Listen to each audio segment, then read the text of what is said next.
Wie haben sich die Soldaten und Offiziere nun in ihrem Ort den Frauen gegenüber verhalten? Man kann hier gar nicht von Soldaten und Offizieren in diesem Sinne sprechen. Man kann hier nur sprechen von bestialischen Horden. Empfängt in seinem Hauptquartier den Reichsjugendführer Axmann mit einer Abordnung von 20 Hitlerjungen, die sich bei der Verteidigung ihrer Heimat besonders bewährt haben und dafür mit dem Eisernen Kreuz ausgezeichnet wurden. Bei seinem ersten Infanterieeinsatz hielt Schmückles Zug einen entscheidenden Punkt an der Oderfront 24 Stunden gegen eine gewaltige sowjetische Übermacht und erfüllte damit vorbildlich das Gebot der Stunde: Kämpfen und Stehen.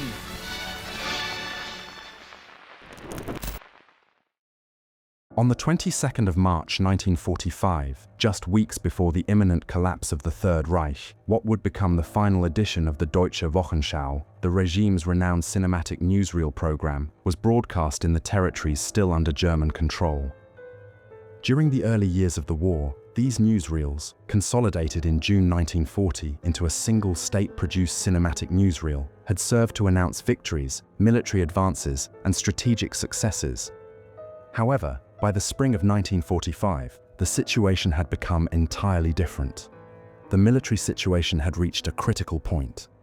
With the Western Allies already advancing deep into German soil after successfully crossing the Rhine at Remagen, and the Red Army firmly established on the western bank of the Oder River, barely 70 kilometers or 45 miles from the Reich capital, the tone and content of the newsreel had changed markedly. In this regard, a key question arises. What message did the regime's propaganda seek to convey in its final newsreel? Did the rhetoric of the so-called final victory still persist? Or had the narrative shifted to focus exclusively on the resistance and survival of the German people? Today, we will examine the main segments of this final Wochenschau and what its content revealed about the internal situation in the Reich during its final weeks. The 755th edition of the Deutsche Wochenschau opened with a report on Berlin's bomb disposal unit, reflecting a reality that had become increasingly common in German cities subjected to intense Allied bombing. The central figure was Captain Agter, a member of the unit. According to the newsreel itself, Agter had been responsible for defusing 1,016 bombs across the city, a figure presented as evidence of technical skill and composure under pressure.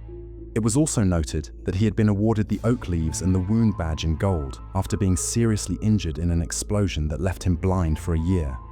The inclusion of this report reflected an everyday experience for a large part of the German population. Allied bombing raids not only caused immediate destruction, but also left behind large quantities of unexploded ordnance, which continued to pose a danger for days or even weeks. A threat whose effects have persisted over time to the extent that even today, unexploded bombs continue to be discovered in various cities in Germany. In this context, the sequence presented these specialists working at a time when the regime could no longer conceal the devastation of the country, thereby contributing to the projection of an image of control and efficiency, and suggesting that despite constant attacks, state structures remained functional and capable of protecting the population. The second segment of the newsreel showed civilians receiving instruction in the use of the Panzerfaust, the portable anti-tank weapon that had become one of the symbols of the German defense in 1945. The footage emphasized the apparent simplicity of its operation, insisting that it could be used effectively by virtually any citizen. The report explicitly reinforced this idea, highlighting that even women could operate the weapon without difficulty. This emphasis reflected a significant evolution in the regime's propagandistic discourse. Whereas in the early years of the Second World War, combat was presented as the sole preserve of the professional soldier, in the final months, the narrative shifted towards the total mobilization of society, in which women, adolescents, and elderly men were all called upon to take an active role in the defense of the Vaterland. The central segment of the newsreel showed Adolf Hitler receiving in the garden of the Reich Chancellery the leader of the Hitler Youth Arthur Axmann, accompanied by a delegation of 20 youths who had distinguished themselves in the defense of the Reich and had been awarded the Iron Cross for their participation in defensive combat. During the meeting, some of them recounted their experiences facing Soviet forces, the best known and frequently cited testimony being that of Wilhelm Willi Hübner, who described his role as a volunteer messenger during the fighting in Lobon. where he was responsible for carrying messages between command posts and transporting weapons and supplies to the front line. Among those decorated was also Alfred Czech, considered the youngest recipient of the Iron Cross at the age of 12, who appears being congratulated by Hitler after taking part in the rescue of several wounded German soldiers on the Oder front. Today, these images possess considerable historical value, as archival collections such as those of the Bundesarchiv confirm that they constitute the last known surviving footage of Hitler. Analysis of the original material also revealed another significant detail: the well-known segment in which the tremor of Hitler's left hand is visible. This clip comes from this meeting, although, as might be expected, it was not included in the final version. The omission of this segment was essentially the result of propagandistic editing, which carefully selected footage of the Führer in order to preserve his image of control and authority. In any case, both the original material preserved in the Deutsche Wochenschau film archives and the version ultimately broadcast have become key audiovisual sources for the study of the final days of the Third Reich.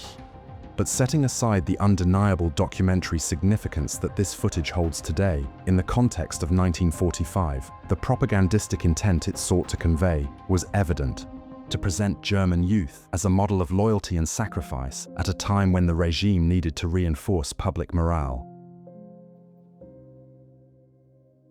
The newsreel continued with developments on the Eastern Front, focusing on the role of the Volkssturm in the defense of the so-called fortress cities.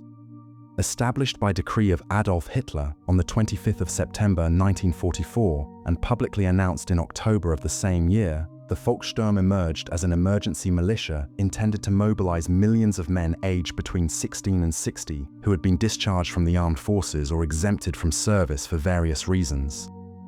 In this context, the newsreel highlighted the decoration of Ernst Tiburzi, commander of Volkssturm Battalion 2582, presented as the first member of this militia to receive the Knight's Cross.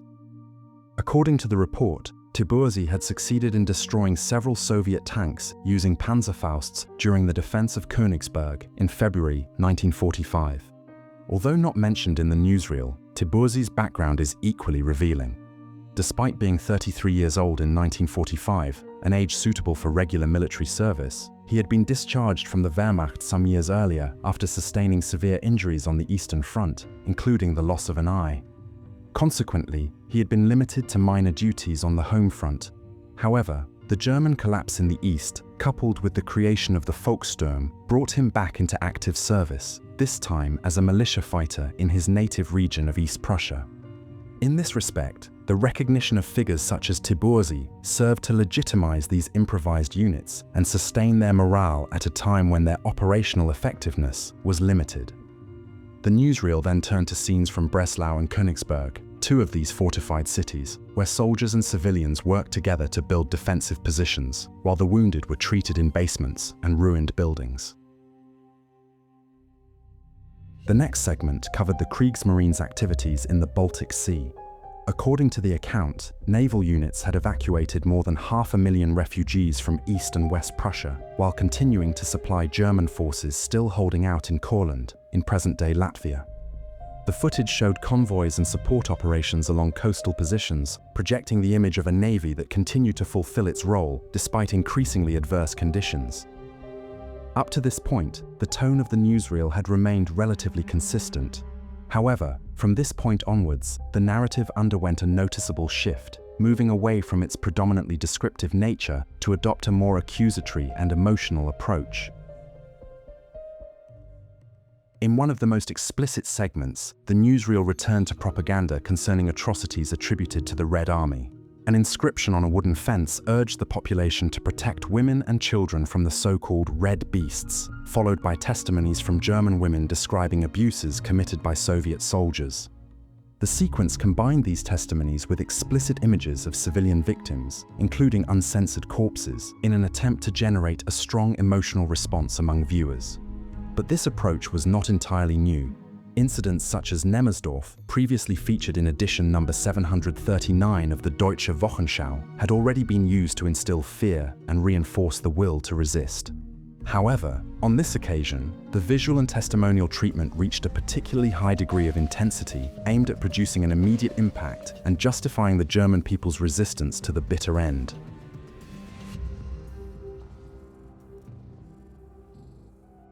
In its final segment, the newsreel returned to the front, showing combat in the Oder River area and in the Stettin bridgehead, where units of the regular army and the Volkssturm defended positions in a heavily devastated urban environment.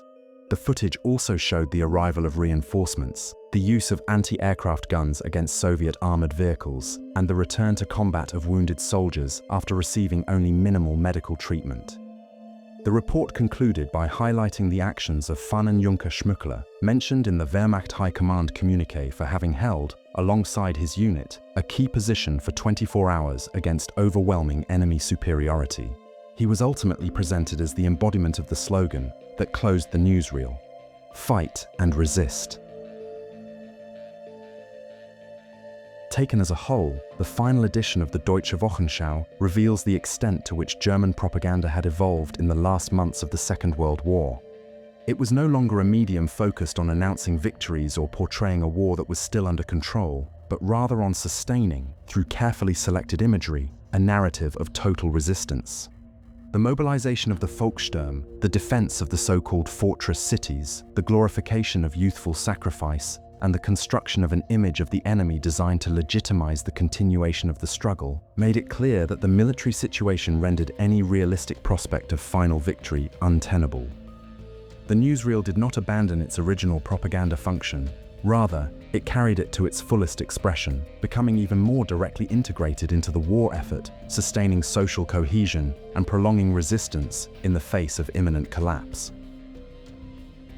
Today, this and other previous editions constitute not only primary sources of great importance for the study of the final days of the Third Reich, but also stand as a revealing testimony to how, in a context of total war, the media can become fully integrated into the dynamics of conflict and actively contribute to its prolongation.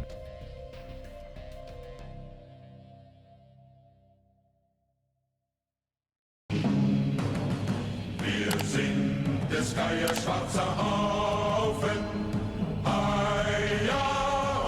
This is the Newsreel broadcasting system. Such the tale of a Europe in turmoil.